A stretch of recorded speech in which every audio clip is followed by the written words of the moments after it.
So when do you now fully immerse yourself into the creative space and you leave corporate? 2020, I think. Is Yeah, it October.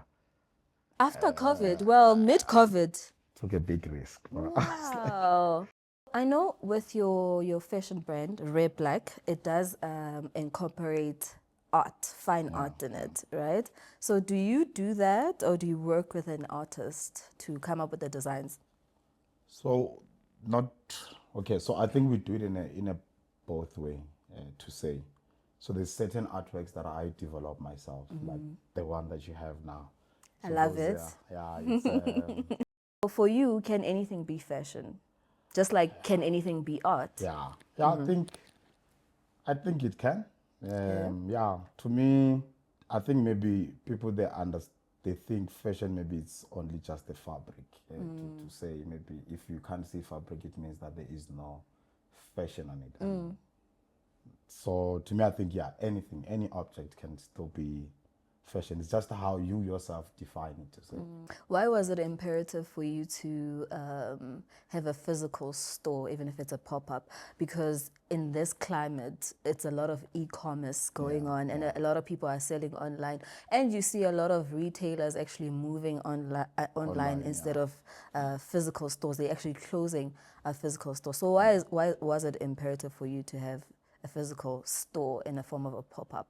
I think I think yes, we might say that maybe we have that fourth industrial revolution, but in African space, we're still very into traditional That's true. shopping.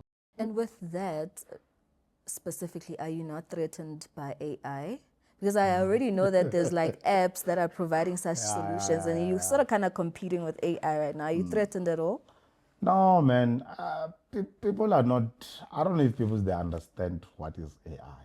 I think there's yeah. I was one of those that I was scared of everything. I was like, oh, my job is gonna be gone now. Oh, someone is going to design this and this. But AI, remember, it takes information from what as we feed. From you, So exactly. if let's say for example we say we stop to feed AI today, we stop feeding. You will have it. no reference. Yeah, for the next 5 years, it's gonna be talking about things of the last 5 years.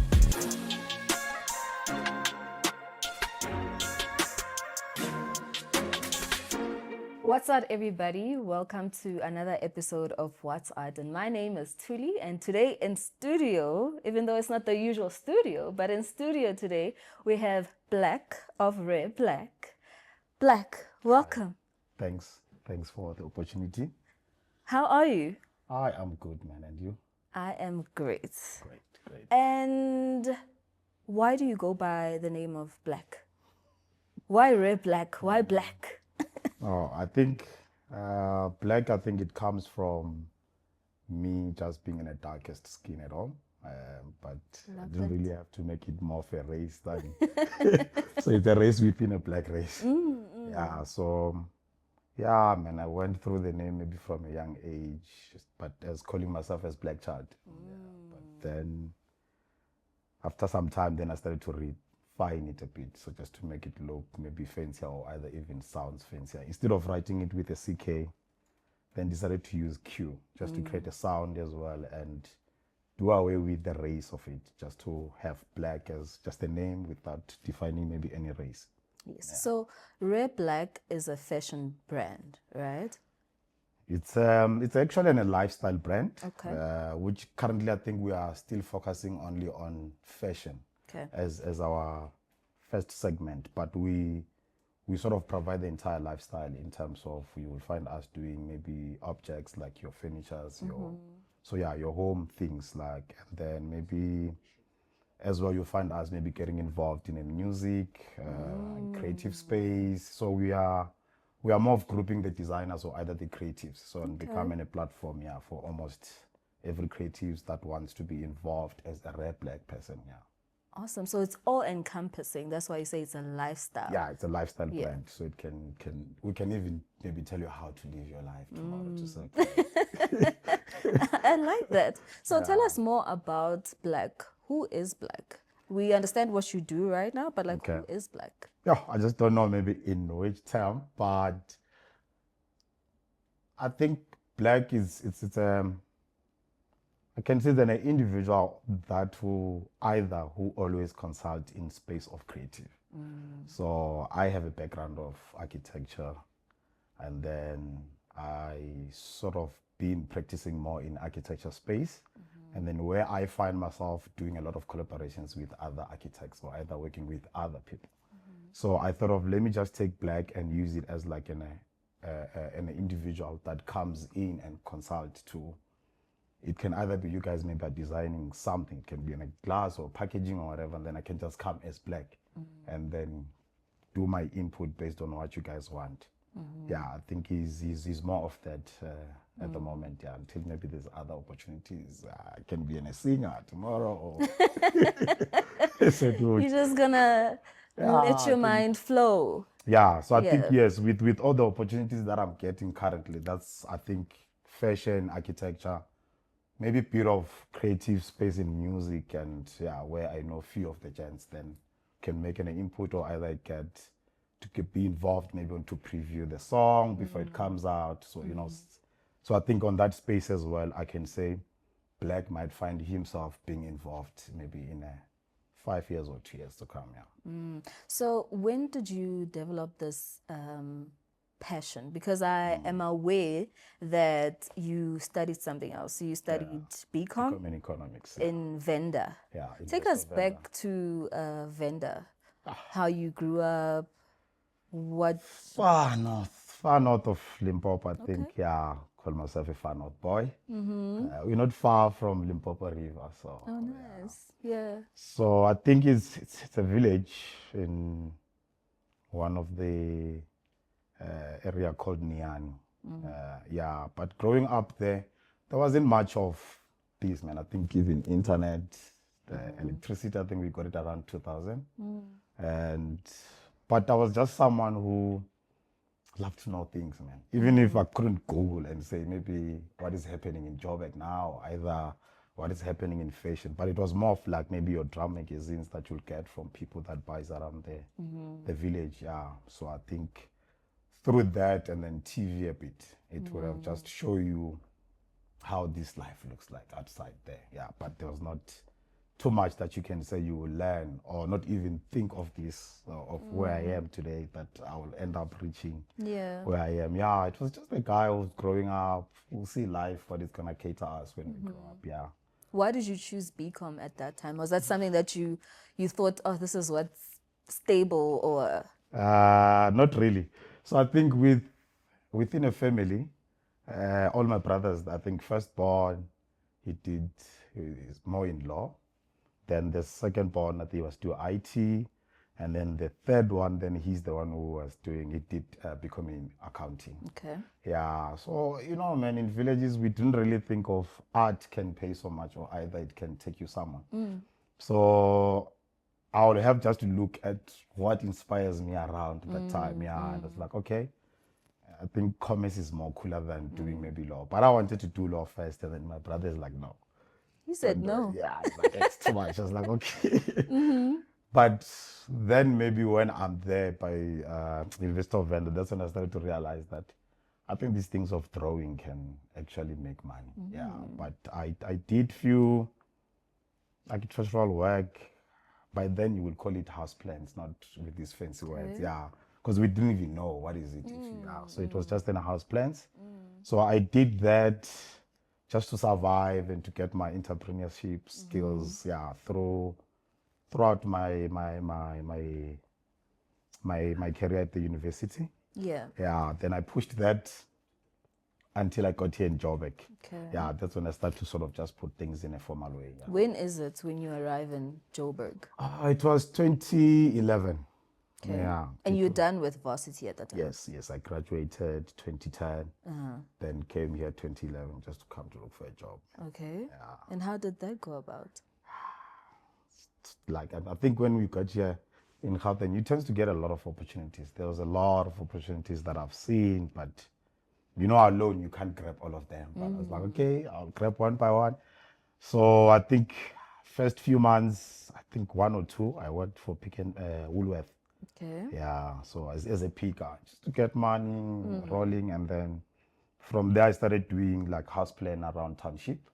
Yeah, sort of like maybe you'll get someone wants to develop a back rooms, and then I'll draw that. You'll get your good funds, pay your rent, and then you can survive. But by then I was working. Then until I get like a learnership or an internship from Bank Sita. Then when I joined FNB, then I joined as I think they put me in the HR department. Okay. Yeah, then from there they didn't want to let me out because I was dying to sort of just let me at least do something that has to do with economics or either Okay. accounting. But Yes. HR is more of, deal with people than dealing with the whole Yeah. industry. Yeah, but I think it helps me to learn a lot in terms of dealing with people's running Exactly. organization. Yeah, like even how to identify a person who have a skill that can fit into your plans or either your business. Yeah, Exactly. so Yeah.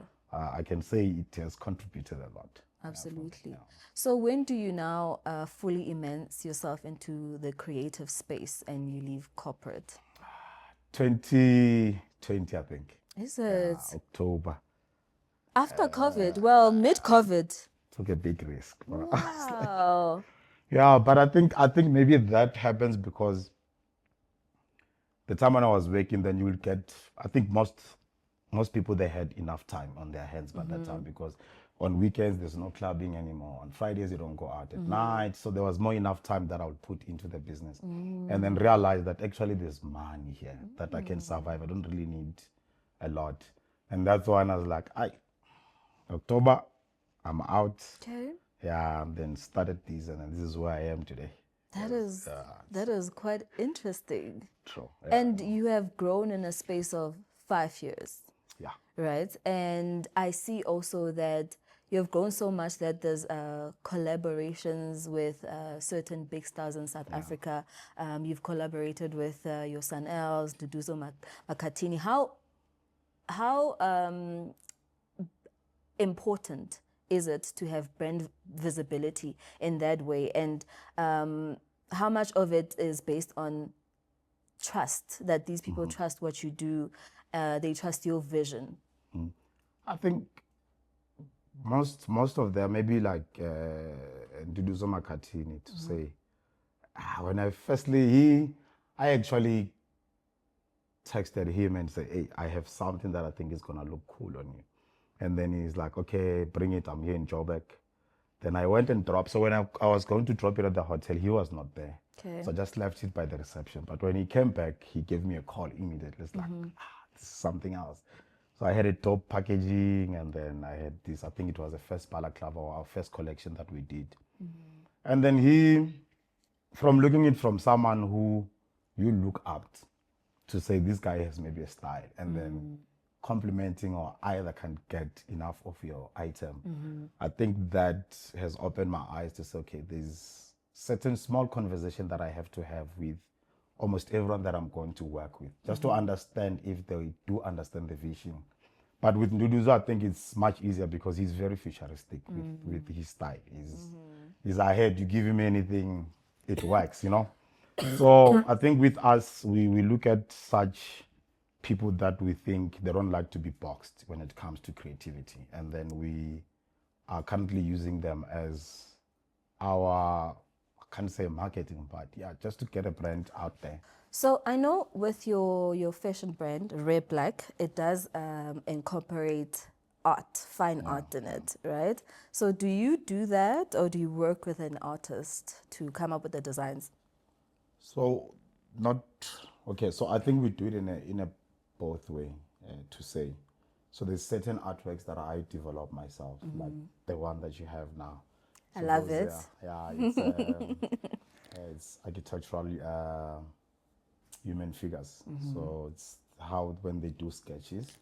So I thought of maybe just sort of developing it as an identity of the brand because it comes from that architectural space as well. So in terms of detailing our forms and silhouettes. Then there's certain art that I'll sort maybe come across on social, approach maybe the owner of the art and say, I think this speaks with the brand, and then how I feel I'll be able to maybe drive that narrative around that art. So with that, and then I think it's something that we want to use as a brand to sort of communicate African art through high-end fashion, not just print that we normally see on the other brands, but we sort of let it be the story behind every detail that we're going to put on the garment so that it becomes part of the identity of the person who's wearing that garment by that time. Awesome. And what is art to you? How would you describe art to you? Same as any other callings, I'll say. Because it makes you not to sleep as well. There's a lot that you want to take out. There's a lot that you want to express. I would say maybe it's a way of, to me, it's a way of living. It's a way of living. How you express how you feel, it tends to become art. Some people, they will tell you that they sing maybe when they're not happy, so it's part of art. Some they will paint when they're not happy, or either they're happy. So yeah, I would say maybe it's a way of living, just to make it short. Makes sense. So fashion and art are quite synonymous. They have also a working relationship. They can be, placed in different sectors, but they are one sometimes. So to you, do you feel like anything, you know how there's an argument about can anything be art? Anything can be art, but sometimes they say art is subjective. Can anything be fashion for you? And I'm saying this because there has been instances where, for instance, Balenciaga has had an outfit with just tape. I think they just gave Kim Kardashian a tape around her body and called that fashion. So for you, can anything be fashion? Just like, can anything be art? I think it can. To me, I think maybe people they think fashion maybe it's only just the fabric. To say maybe if you can't see fabric, it means that there is no fashion on it. So to me, I think anything, any object can still be fashion. It's just how you yourself define it. To say. So it is subjective at the end of the day. It's very a broad argument that you I don't think it can be conclusive. Nah, I doubt. Because while you are still busy maybe arguing about that, someone will come and prove it wrong with a certain object. That's true. And just make it a cloth tomorrow. And then, because to me, cloth is something that covers you. So it can still be a plastic, it can still be a fabric, it can still be a metal. So I think that's a good take. That's definitely I think that's how I take it. It's definitely a good take.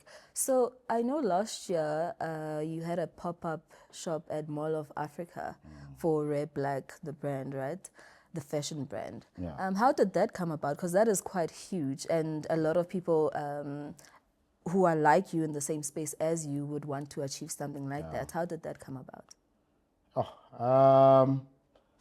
I think just to say maybe I want to do it, I think there was a time where I thought of just, let me look at how much it's going to cost me to go out, maybe in terms of running a store. But by then, we didn't really have too much of collection as well. But I was like, I can't go there and start this whole thing where I'm going to be paying a lot of money for a rental and not even know if people are going to receive the brand well. So I think when I was busy on net, and then that's when I come across the agent that actually offers that spaces there in Mall of Africa. And then I was like, I think this is a good test. It was not that cheap though. It's the risk that you gotta take. I got to look at it many times. I think it took me a good 2 months. Do I really have to? Do I? But there was this bit of a push when I was pushing on social, because I would sort of just tease a lot. I'll just post something as okay, pop up to taste and see the engagement. And then but there was then a sort of an engagement. Few people saying, man, come. Then I was like, let me take a risk. Then luckily I have business partners that are very supportive, even though they are not in the space of fashion or either what I was doing. But they were this, I think it makes sense for you to go out and test the brand and see how people are going to receive it. And we got a good response from people. And I think the same week when we were busy there, you know, things were going well to a point where I felt like it could extend, but then it was already booked. Okay. Yeah, and then I Yeah. was like, okay, it's fine. Then I think after that, then we went straight to Egg in Rosebank.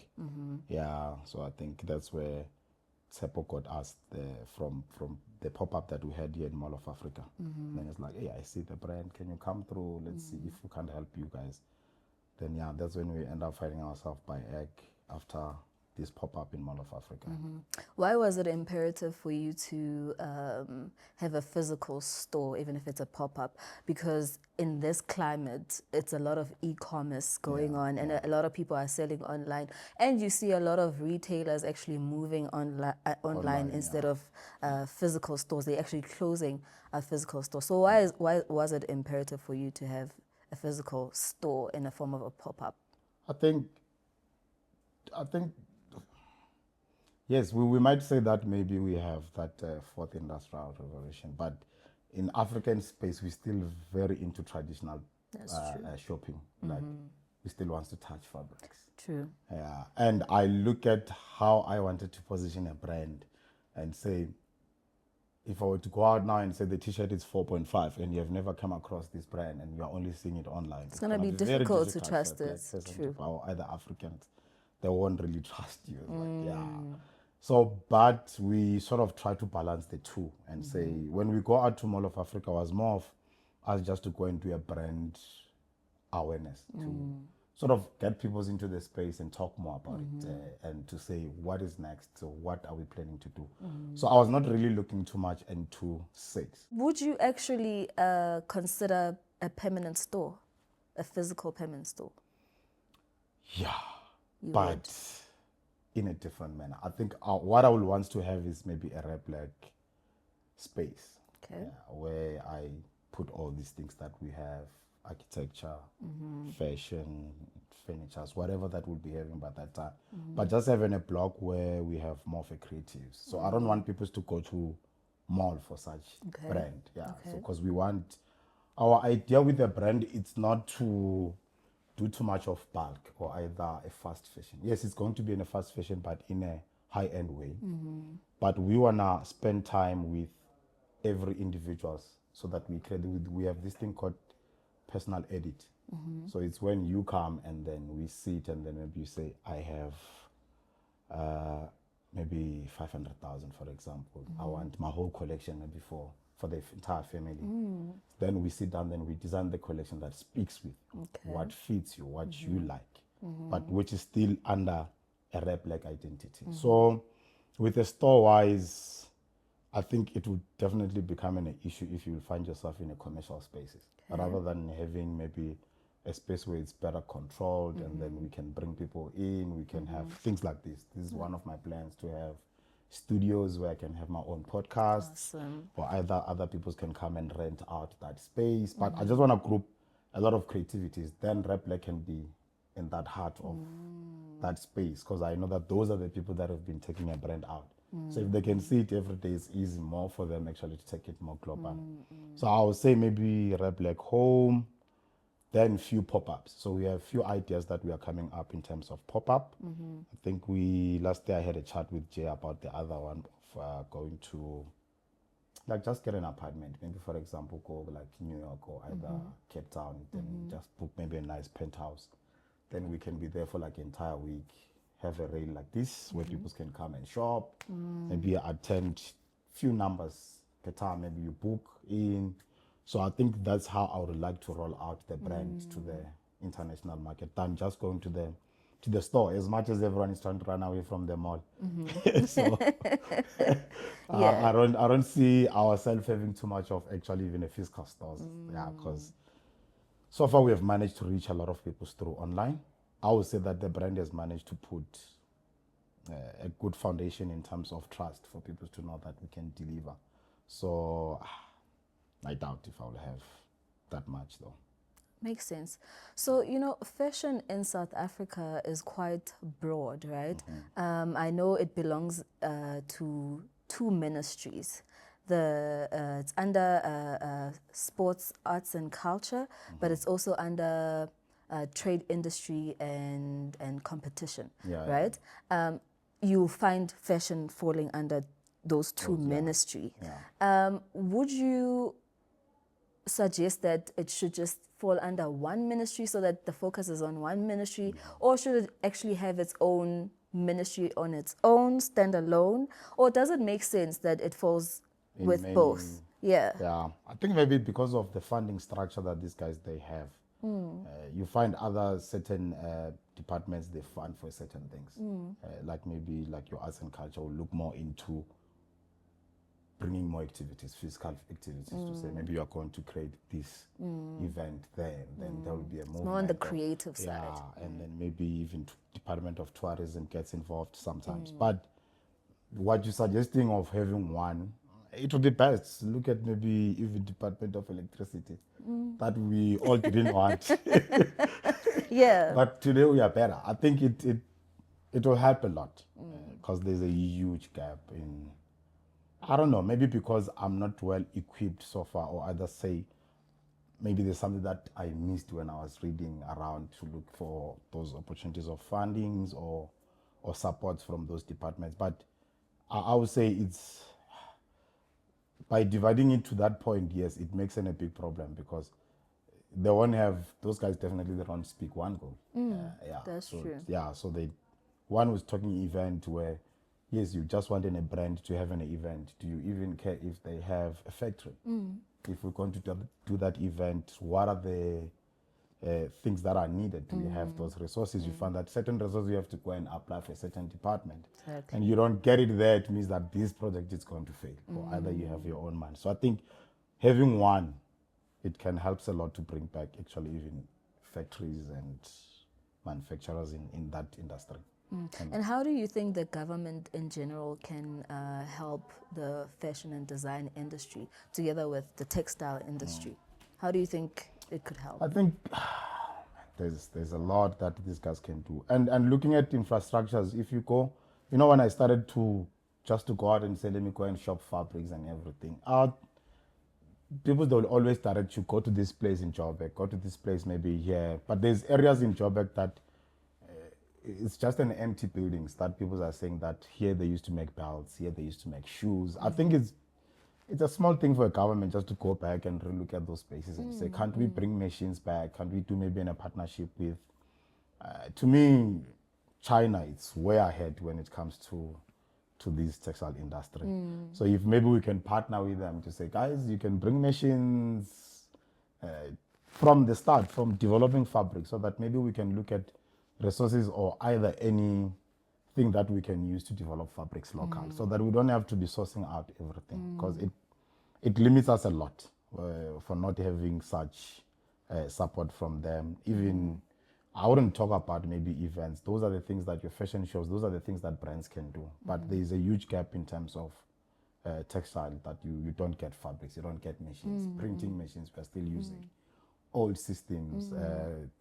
So I think if they can just maybe look at the way of reviving the manufacturing in space of fashion or other textile, then I think it would be better. Correct. Speaking of which, recently Minister Gayton Mackenzie of Sports, Arts and Culture spoke about a potential collaboration with the giant fast fashion company SHEIN, right? Okay. That they're looking into collabing with the fashion sector in South Africa to collab with SHEIN. But obviously this was met with criticism from South Africans because they felt that this is not of any benefit to the industry, the textile industry, especially because it is under immense pressure. So what do you say about that? Like, what is your take? Do you feel like fast fashion companies like SHEIN are hurting the industry? Not really, man. We have Not a really. lot of people. I mean, how many are we in the entire universe? In the universe? Period. Yeah, so It's a lot of us. yeah, I think maybe with such platforms like SHEIN, it's the issue. Maybe it's how they produce. Maybe it's like it's too much. Maybe people are starting to say it's not good for the environment. And yeah, but to me, I can still compete in that space, even if I'm in a high end. So I have my own people, and then they have their own people that they're serving. So there's times where we can't really just fight to say we will service the entire people. You know, yeah. So, but the partnership, to me, I look at it as an exposure. On how I learn things is that I will get someone who is good on something, and then I will sit with that person and learn. So I think by that we are blocking too much of an exposure, even though if SHEIN is coming, but it's not maybe benefiting us to a point of we can say there's no partnership where maybe there's no black person involved, maybe as a partner. But can you look at them bringing their own machineries and people that they're going to train on the ground? How many people can leave that factory and go and open their own factory? But by that, having such criticisms or either argument to say, this won't work, this will work, we are getting delayed. Yeah. At the end of the day, is that either SHEIN goes back and look at their new strategy to say, we are still going to penetrate Africa. So rather bring them close and then, than just having warehouses where we are packing stuff that we can't even build. So I think bring anyone who is good on something. Then let's learn. Let's get into partnership.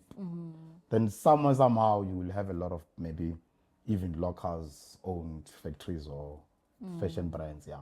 I see that perspective because, like you said, whether this collaboration rather comes through or not, they remain, and we as the customers, because there's a lot of customers of SHEIN, will still use them regardless, Yeah, right? you are. Yeah. So my other perspective was, if you are as a government endorsing this big company, you do sort of kind of hurt the people on the ground, because already the textile industry, like we said, it is under immense pressure, and it's actually almost non-existent. And Zero. yeah, exactly. So, and looking at a few years ago, it was thriving, but today, like we're saying, it's almost non-existent. Yeah. So I do kind of see like both sides, where it's like, okay, the criticism is fair,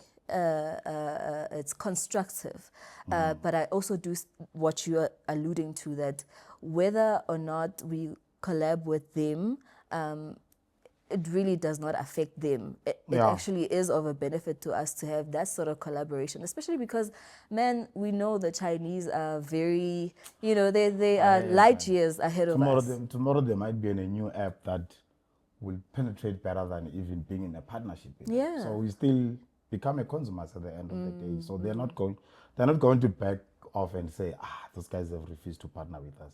They're just going to maybe actually work more on what they're currently using and to say, how can we actually spread our business more? Yeah. So I don't know. I think sometimes we just criticize without solutions. And that's one thing that is very frustrating. Like we had, I don't know, but it's politics. We had the issue with Starlink.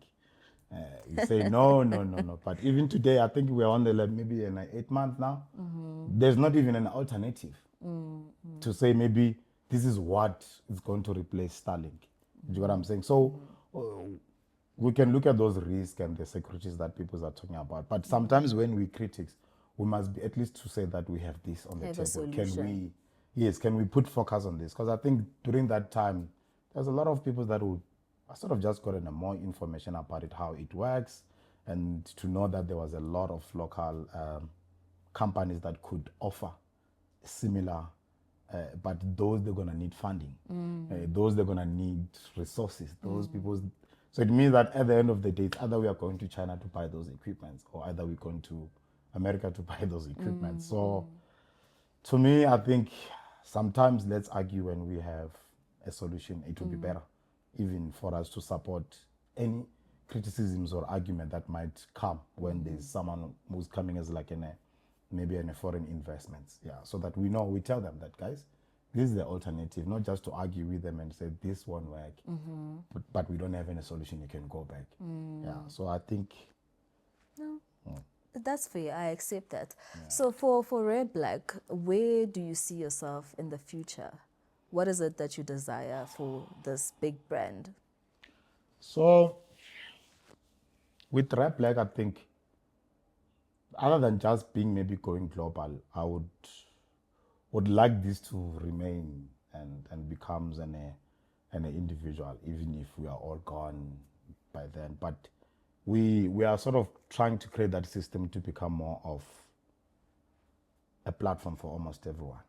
So comes maybe in good 2 years or 5, I might not be getting involved in design, then maybe we can, the other idea is to bring whoever that might be good, not just as like maybe a creative director. We wanna do away with that of saying you will have like a creative director for the next 5 years. So we can just say maybe we have seen you are good in fashion, then we think you need a platform. Here's Rare Blaq. Create a collection, then you do collection with Rare Blaq. So I think that will be more of it to sort of just create the entire platform, as I've explained before, that I would like to have just in a one block where even upcoming brands can come in, see the floor, we develop brands for them, we maybe help them with the production if they need to go to the. So that's the whole thing that we're currently working on now, just to bring the whole machineries of creating a brand and then maybe consulting in a space of creativity. Yeah, so that then I think that's what we are currently working on. Then unless if there's gonna be any other opportunities that will show up. Yeah. Which is what is already happening right now, because you did say that Rare Blaq is a lifestyle, and you are in partnership with Samani Africa, which provides architectural and interior solutions. So talk about that partnership, because it's going towards what your vision is. Yes.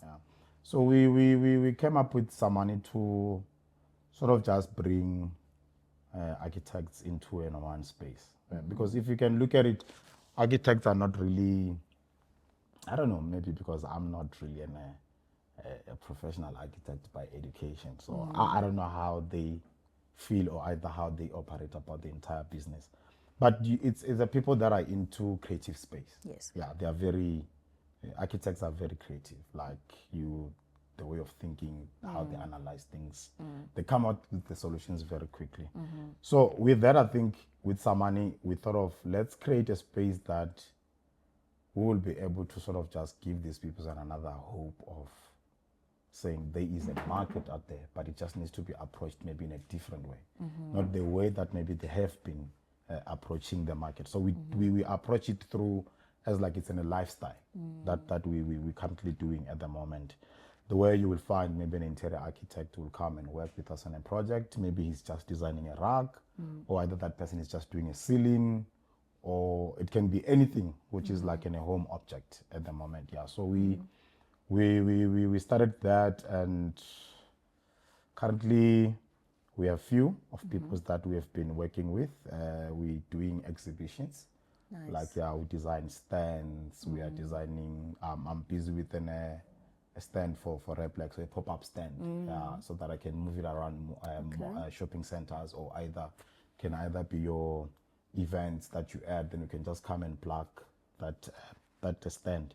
So those are the part of Samani, that way I go maybe and consult. It can either be an industrial designer and say, hey, I have a chair that I want to design. Then they come and then we deal with it in terms of engineering. But I would definitely visualize what I want to see to form part of maybe the language of Rare Blaq.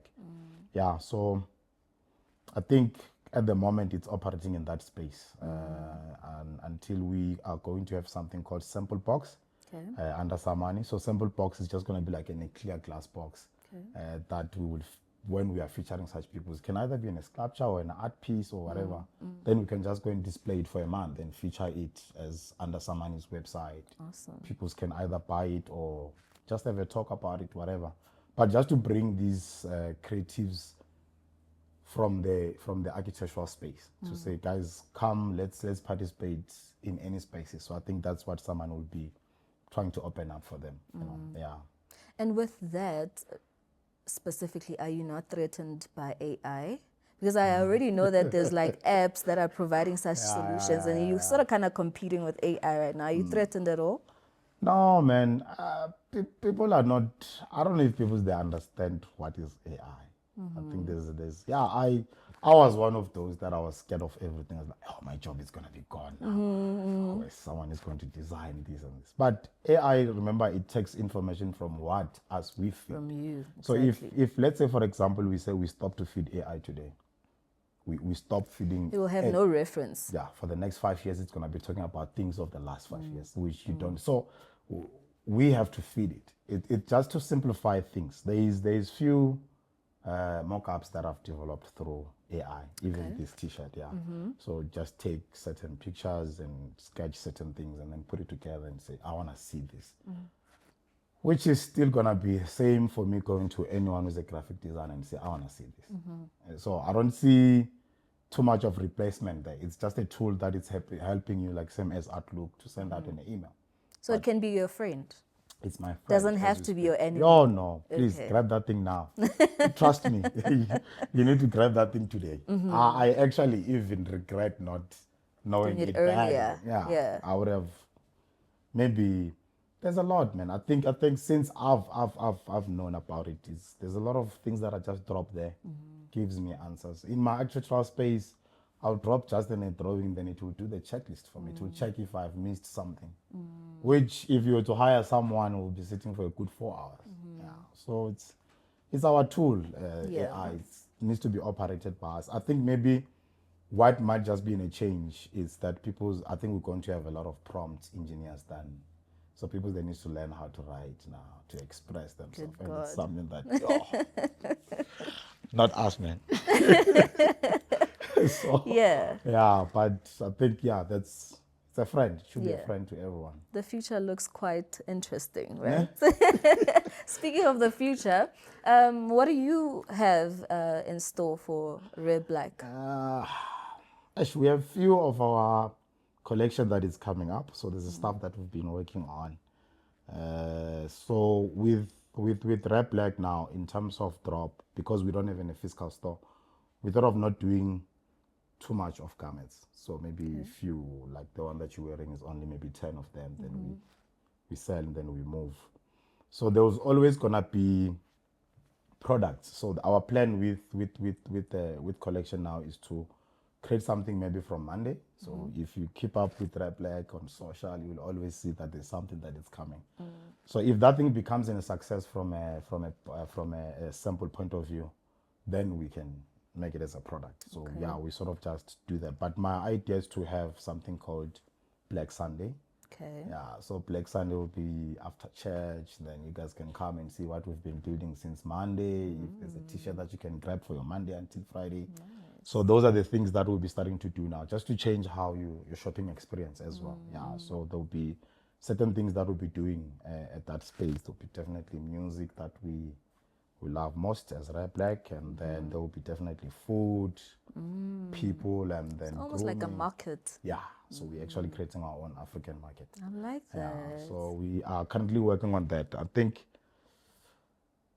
for now, yes, there's definitely going to be a few t-shirts that are going to be out for people to sort of just maybe able to wear something in December, Yeah.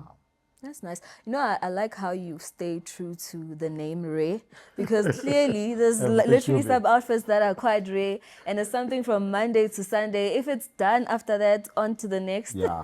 Now, I think we have so much ideas, man. I think with looking at the catalog just since 2022, there's a lot of things that we haven't released, and that I think it can sustain maybe a collection maybe for the next 2 or 3 years, if we say that we are launching everything every week.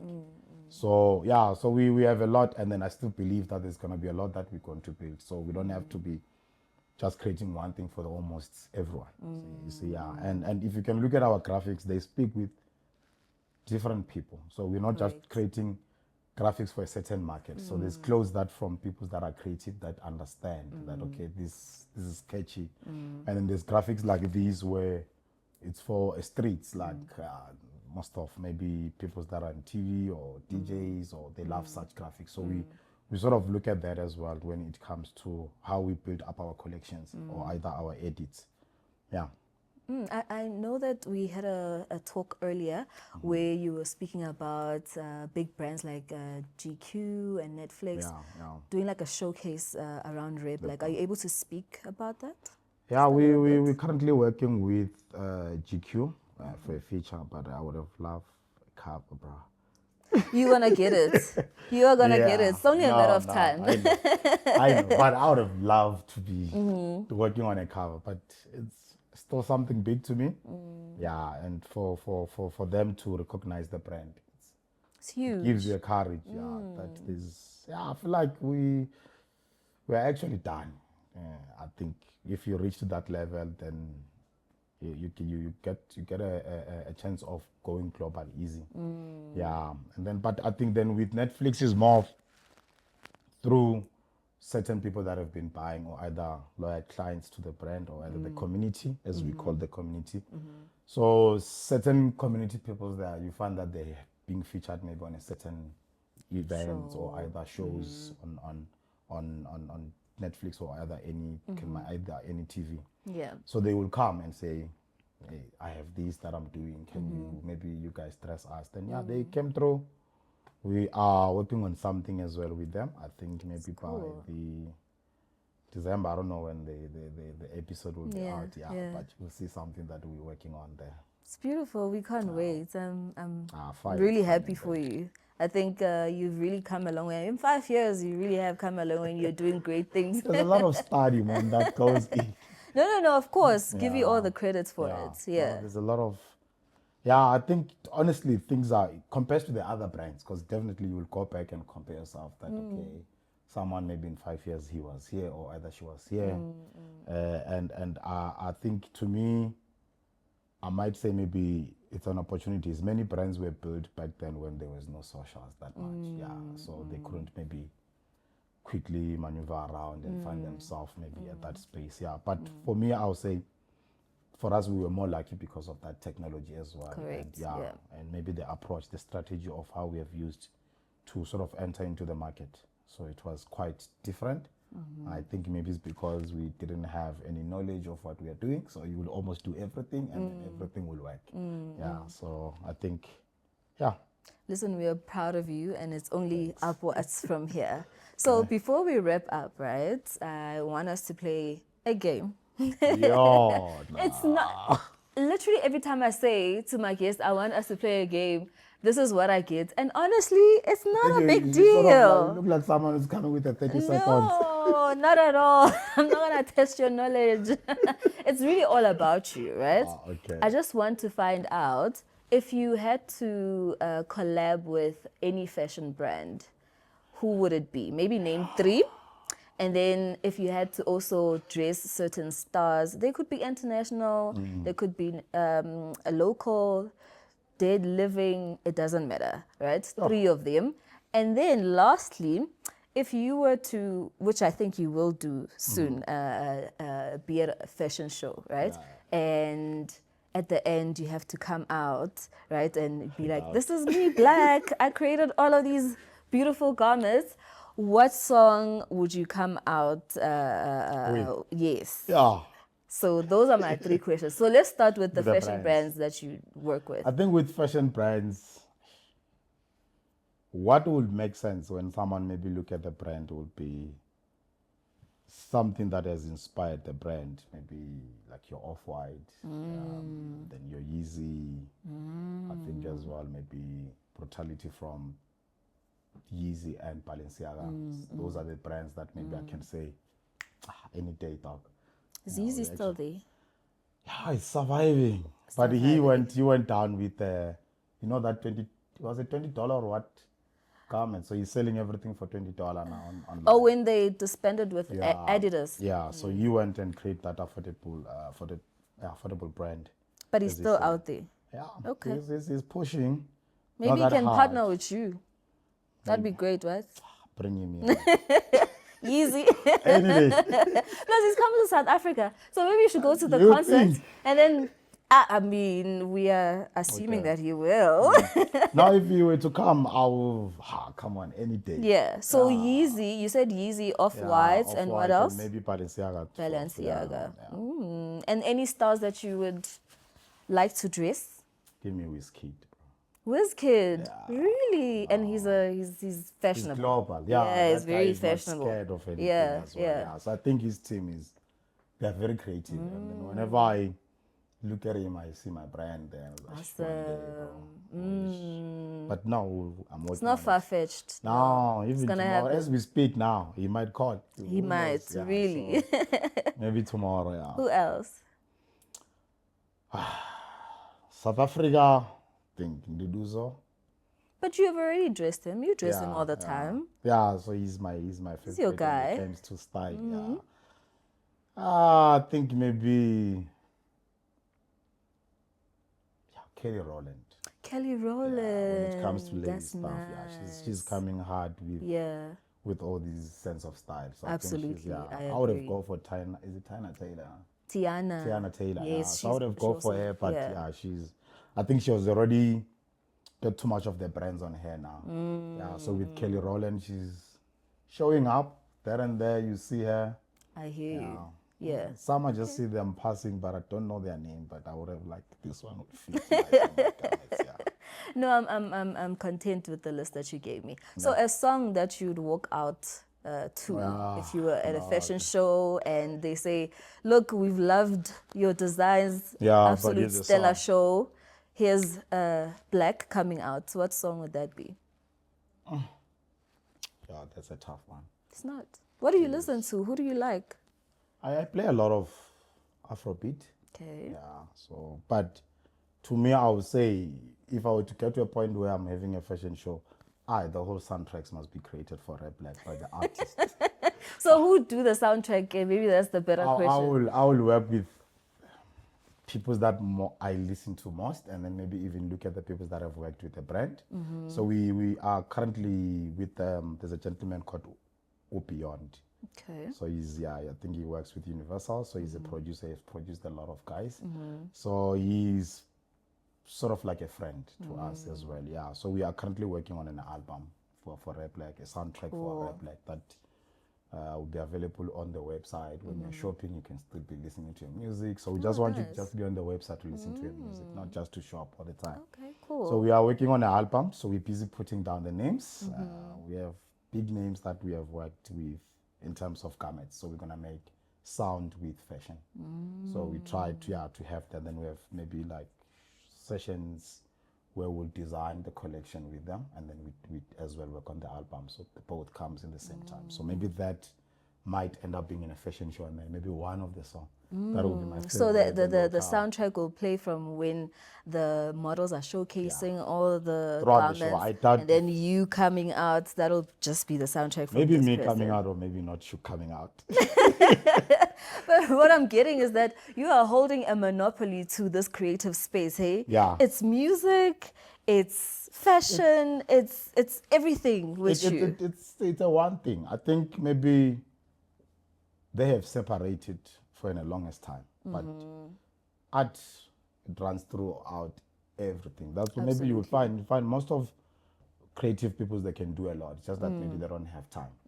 What I'm saying, or either maybe they don't see it as that important. But to me, while I'm sitting doing clothes, I'm sitting next to an artist who can just sing now. We don't even have to go far. Do you know what I'm So I look at such opportunities when I put things together to create in a one ecosystem. So I thought of that music wise, if I go back and look at the list of people that have been wearing Rare Blaq clothes, I can actually have like 2 albums. So if I just make a call, it's like, guys, I want to make an album. And I'm sure they'd be keen. Come on. They are on. They are cooking. I love that. Yeah, they are on. They are on. Yeah. So look, you are art yourself. You know, you walk art, you breathe art, you make art. You are just art. Yeah. And I am so grateful for you inviting us to your space, you sharing insights about your creative sides. You just open up, a conversation, open up a door to who you are and what you do. We really appreciate it, and thanks for your time as well. I really appreciate you guys as well for coming through. It means a lot for me. This is my first.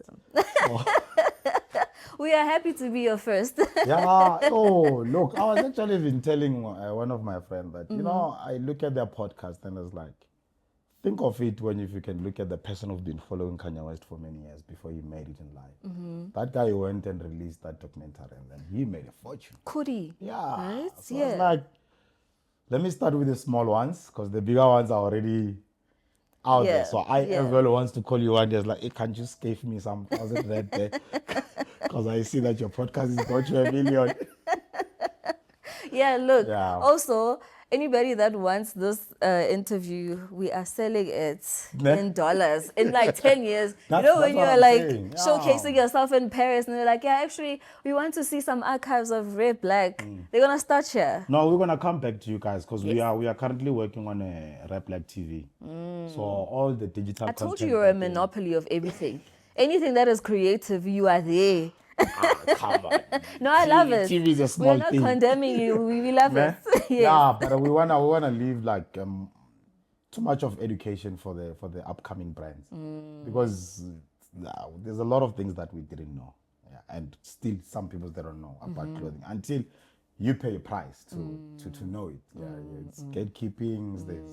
So we want to create like an educational space where whatever that we're talking about now, it might be useful for someone, but correct. So we're gonna come back to certain people and say, hey, I think we have once attended this, we once did this, we once did where. Can you maybe just feed us with such information? Then we put it up on a Rare Blaq TV so that so just collect it and make it in one thing for almost everyone. I love that. All right. So we'll see each other soon. Very soon. All right. And we'll see you guys soon as well. Thank you so much for tuning in. And don't forget to like, comment, subscribe, and click that notification bell. Okay. We'll see you next time on another episode. Bye.